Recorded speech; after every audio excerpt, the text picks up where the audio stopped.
Assalamu alaikum everyone. My name is Irfan Sari. I am from Zavia School System Multan. Today we gather to commemorate pivotal moments in our nation's history. Defense Day observed on 6 September.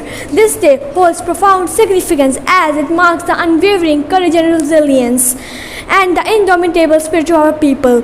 On this day in 1965, our brave soldiers defended our homeland against aggression, displaying valor and sacrifice that will forever be attached in our hearts. They upheld the principles of honor and freedom, safeguarding the sovereignty of our beloved nation. Defense Day serves as a reminder of the sacrifices made by our soldiers and civilians. It's a day to pay tribute to their unyielding commitment to protecting our borders and preserving our way of life. As we reflect on the past, let us also look forward with hope and determination. Let us renew our pledge to work together for a peaceful and prosperous Pakistan.